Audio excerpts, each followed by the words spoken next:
The road into the village was dry and quiet, stretching beneath the weight of years where nothing much ever changed. It was a place where everyone knew each other, where stories were old and routines were fixed. People woke up, worked, talked, rested, and then did it all over again. It was predictable, safe, familiar.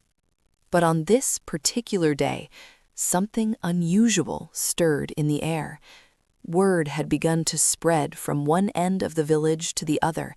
It passed through doorways, across fields, and along narrow paths where children ran barefoot, carrying the message with excitement. Jesus was coming back. Some paused when they heard it. Others shrugged. A few felt curious, but many simply nodded, as if the news didn't carry anything extraordinary. After all, they knew him. They had seen him grow up, watched him walk these same roads as a boy. Some remembered his laughter, others remembered his quiet nature. Many had seen him working with wood beside Joseph, building tables, shaping beams, living an ordinary life.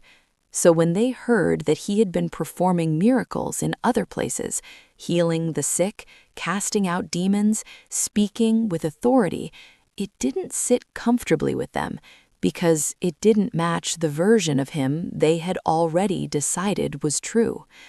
By the time he entered the village, people were already talking. They watched him as he walked in, not as strangers seeing something new, but as people looking at someone they thought they had already figured out.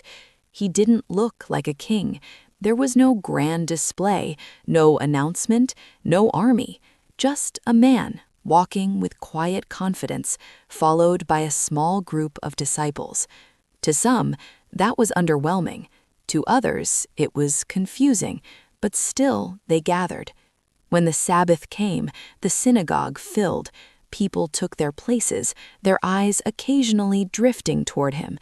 There was curiosity, yes, but also something else, something less welcoming, a silent resistance. When Jesus stood up to teach, the room grew still. His voice carried clearly, steady and calm, yet filled with a depth that was impossible to ignore. He spoke of the kingdom of God, of transformation, of truth that reached beyond the surface and into the heart. And as he spoke, something began to happen. People listened, and for a brief moment, they were amazed. There was something different about his words. They didn't sound like anything they were used to hearing. They carried authority, wisdom, and a kind of life that stirred something deep within them. But amazement didn't last, because instead of leaning into that moment, they began to question it. At first, it was quiet. Where did he get this wisdom? How does he know these things? But those questions quickly changed in tone. They became sharper, more defensive, more resistant. Isn't this the carpenter? Isn't this Mary's son? Don't we know his brothers and sisters? What they were really saying wasn't just about his background. It was something deeper. They were saying he couldn't be more than what they had already decided he was. And just like that, the atmosphere shifted. The openness that had begun to form was replaced by doubt. The curiosity turned into offense. The possibility of faith began to close under the weight of familiarity. Jesus stood there, in the middle of people who knew him, or at least thought they did. The same power that had healed the sick in other towns, the same authority that had changed lives, was present right there in that room. But something invisible filled the space. Unbelief. It wasn't loud. It didn't shout or argue, but it was strong, settled deep in their hearts, quietly resisting everything he was revealing. And then something unexpected happened. Despite his power, despite his authority, despite everything he carried, very few miracles took place there. Not because he was unable in himself, but because the environment around him would not receive it. A few people came forward. Perhaps they were desperate enough to push past the doubt around them. Perhaps they had just enough faith to believe even when others didn't. And those few were healed. But it was only a few. It could have been so many more.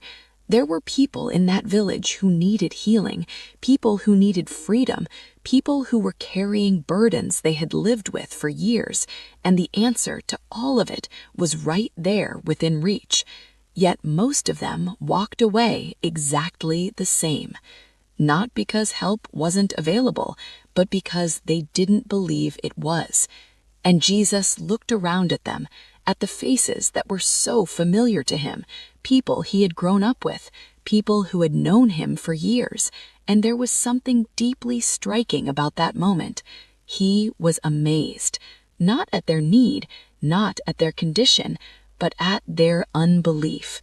They had seen enough to be open, heard enough to consider, experienced enough to at least wonder, but instead they chose to stay within the limits of what felt comfortable and familiar, and that choice cost them.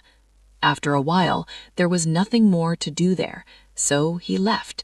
No argument, no force, no attempt to convince them beyond what he had already shown. He simply moved on. The village slowly returned to its normal rhythm. Conversations shifted, work resumed, life continued just as it always had. But something had passed through that place, and most of them missed it. A moment where everything could have changed. A moment where healing, restoration, and transformation stood right in front of them, and they let it go. Not because it wasn't real, but because they didn't believe it was. And in the end, nothing limited what could have happened there except their own unbelief.